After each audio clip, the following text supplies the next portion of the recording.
Olá, gente, tudo bem com vocês? Espero que estejam todos bem, todos se cuidando nesse momento de pandemia.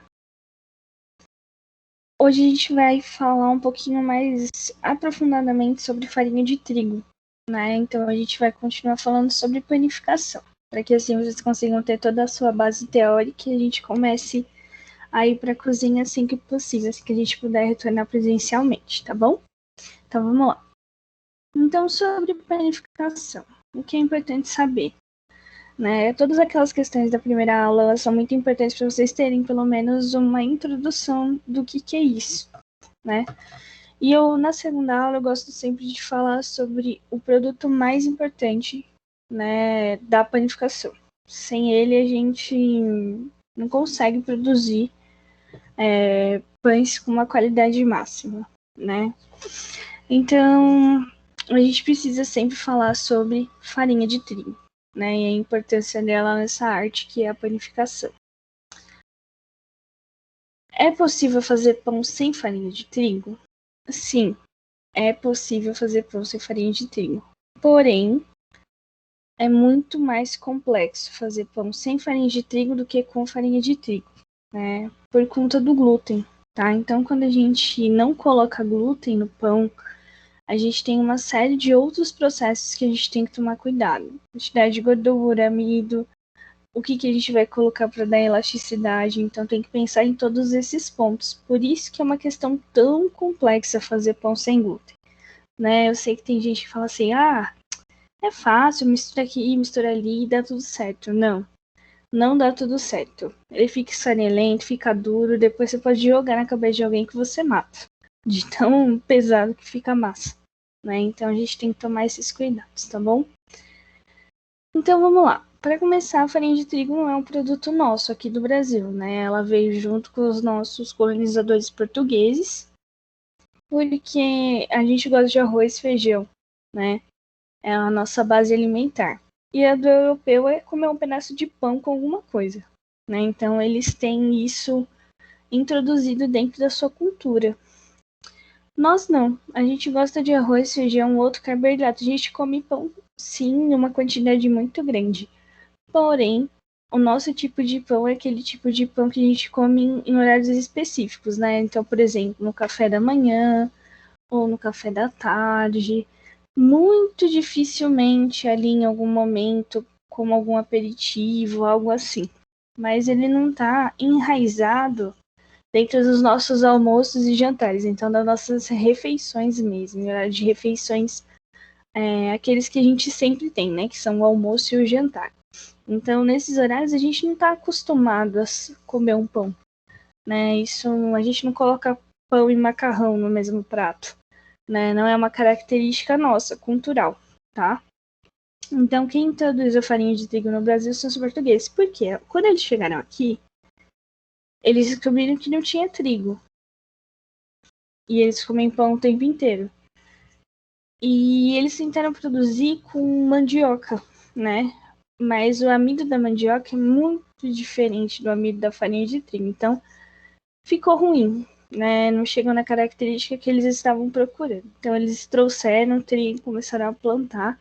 E como tudo nessa terra farta, né? Foi sem limites de tanto trigo que conseguiu obter aqui nessa terra. E hoje a gente tem aí uma produção bem grande, de larga escala, uma produção de farinha de trigo muito grande. Para vocês terem uma ideia, o Brasil é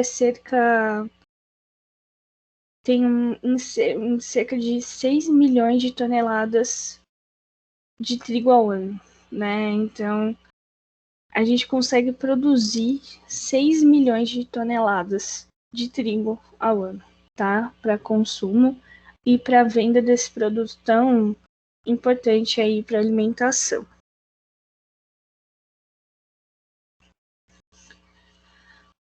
Bom, para falar de trigo, eu sempre gosto de falar um pouquinho sobre o grão, né? Então, esse é o grão de trigo. Eu sei que não dá para ler a imagem muito bem, mas eu vou comentar sobre ela, tá? Então, a gente tem o formato do trigo integral e o trigo refinado.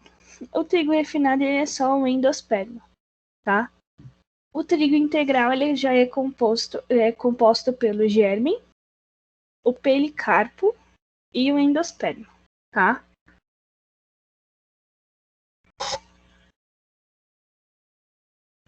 O que é o germe? Né? É a fonte de gordura e proteína, né? Ele representa ali uma média de 2,8 a 3,5% do trigo, né? Do grãozinho. Se localiza na sua extremidade, né? Como se fosse um embrião, sabe? Como se fosse uma semente que vai gerar uma planta nova, tá? Então, esse é o germe, é o papel dele fazer esse processo aí de germinação. Ele não é utilizado na produção de farinha de trigo, não. Ele é extraído para a produção de farinha de trigo branca, tá? Mas ele é utilizado sim na produção de farinha de trigo integral.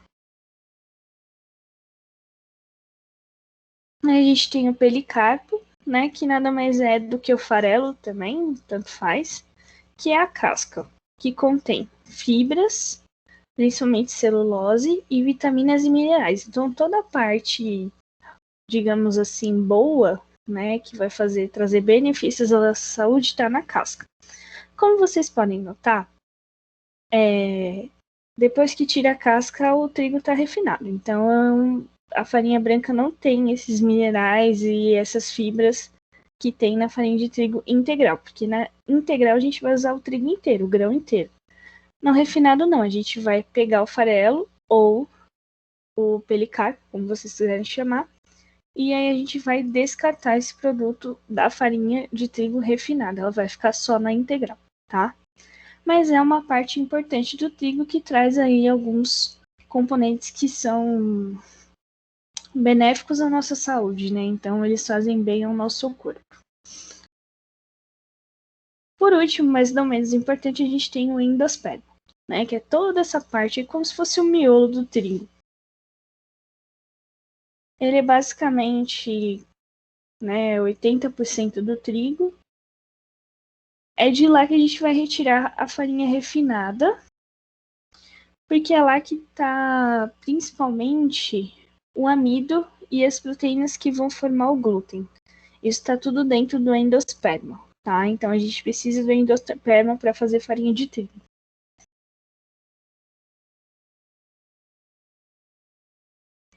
É importante entender que a nossa farinha de trigo ela segue um padrão, certo? É um padrão que a Anvisa colocou. Então a nossa farinha de trigo ela tem uma definição para começar. Ó, então entende-se por farinha de trigo o produto que é obtido a partir da espécie de a espécie de trigo que a gente tem aqui, né? Que ela tem o nome científico de Triticum sativum, ou algumas outras espécies, como a Triticum reconhecidas, menos o trigo duro, né? Que é a Triticum durum, que é um grão mais duro, que é mais difícil de extrair ali a farinha de trigo dele, tá? Então, existe a definição. Então, a farinha de trigo tem que ser produzida a partir de alguma espécie de trigo, tá? Menos o trigo duro. A farinha, né, ela pode ser acrescida com outros componentes, isso dependendo da norma que ela segue da Anvisa, tá? Então, só para vocês terem uma ideia, né, mas tá escrito na norma, por exemplo, que tem que ser acrescido ferro dentro da farinha de trigo. Então a Anvisa diz que tem que ter ferro. Aí o produtor, ele tem que ir lá e acrescentar esse componente para atender as normas, entendeu? Então não é uma coisa assim tão simples de fazer farinha de trigo, mas só para vocês entenderem aí que a Anvisa coloca regras para manter a qualidade do produto. Então, para manter o produto bem no máximo da sua qualidade possível, tá? Então, além de olhar para o trigo e entender que nem tudo é utilizado para fazer farinha branca, como na farinha integral, a gente também tem que entender que ele tem que seguir normas e tem que ser feito ali dentro de um padrão específico, tá?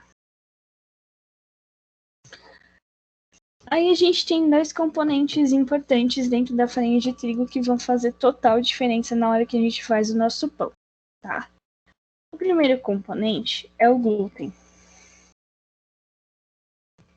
Na panificação, portanto, no preparo dos pães, é o responsável por dar elasticidade, extensibilidade e dar extensibilidade da massa, que confere o volume e a qualidade da massa. É importante vocês entenderem o seguinte: sem glúten, muito mais difícil de fazer formatos, por exemplo. Essa imagem eu achei legal, que esse é o ponto que a gente consegue ver que o glúten está ativo. Porque você estica tanto a massa, ela fica tão fina que parece que ela vai partir, mas ela não parte. Por quê? Porque ela está com o glúten super desenvolvido. Então você vai abrindo, abrindo, abrindo, abrindo, e você consegue deixar essa massa muito fina. Ela está bem elástica, bem, né? Ela tem extensibilidade, tá? Eu sempre falo o seguinte: o glúten ele faz o papel de uma bexiga, por exemplo.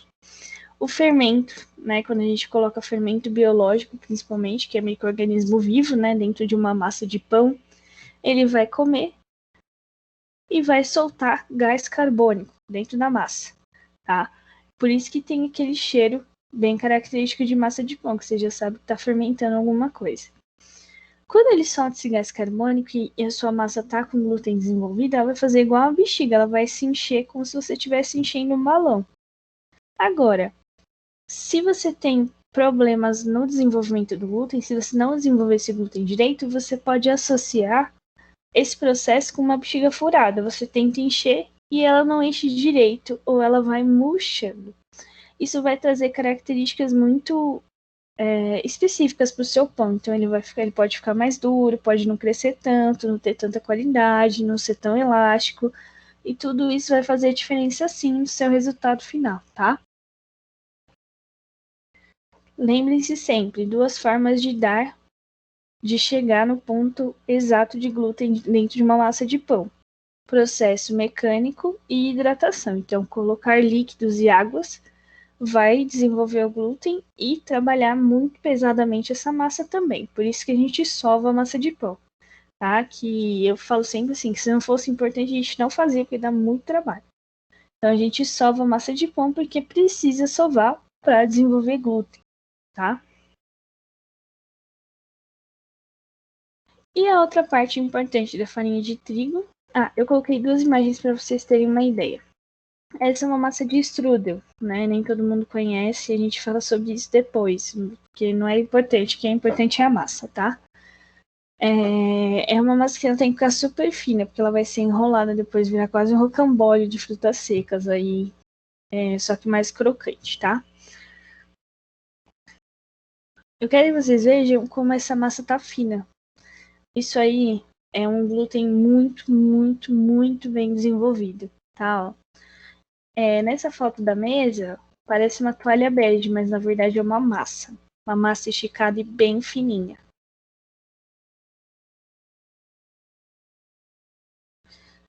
Depois a gente tem o amido, né, que é uma parte muito importante também da farinha de trigo dentro da panificação, tá? Ele é responsável pela característica do miolo da massa. O que isso significa? Que o miolo, para ele ficar bonito, o amido da sua farinha tem que ser bom, e você tem que fazer uma coisa muito importante que se chama ter paciência. Por quê? Esse pão ele precisa assar direito e ele precisa esfriar para você cortar. Nossa, mas eu adoro pão quentinho. Eu também. Mas o pão quentinho influencia sim na característica final do seu miolo de pão. Tá? Então, se você pega um pão inteiro e corta ele quente, você vai ver que vai parecer que ele embate o bom. Sabe? Igual o bolo solado. E na verdade não foi isso. A faca gelada, ela gruda, ela passa no meio, o amido tá quente. Vamos imaginar, por exemplo, o mingau. Quando o mingau tá quente, né, se você pegar uma faca e passar, ele vai ficar todo quebradiço, vai se juntar, mas não vai ficar perfeito. A mesma coisa está acontecendo dentro do pão, é que você não consegue ver, né? Mas o amido lá dentro tá mole, né? Então, se a gente corta, o que a gente faz? A gente gruda essa faca, né? Essa faca fria, ela cria uma reação física dentro do meu pão e ela gruda os alvéolos. Então fica parecendo que o meu pão solou de alguma forma. Mas não é isso. Isso é o contato da faca gelada, do metal frio com o pão quente. Processo físico que acontece, né? Que vocês também vão entender melhor quando a gente for fazer na prática. Por que é importante levar em consideração o amido, né? Porque aí você vai ter, como esse miolo da foto, miolos de pães perfeitos, né? Que você olha e você consegue ver cada um dos buraquinhos. Então, o certo é sim esperar o pão esfriar, né? Eu sei que a gente tem um ditado que diz que fala que se você não espera esfriar as coisas, dá dor de barriga e tudo mais, mas na verdade isso não está totalmente correto. O esperar esfriar está completamente relacionado ao amido da farinha de trigo, tanto nos bolos quanto nos pães, mas isso não dá dor de barriga. É só um pretexto, acredito eu, né? Isso é uma coisa bem particular, mas é só um pretexto para que as pessoas entendam que não é para cortar as coisas quentes, tá?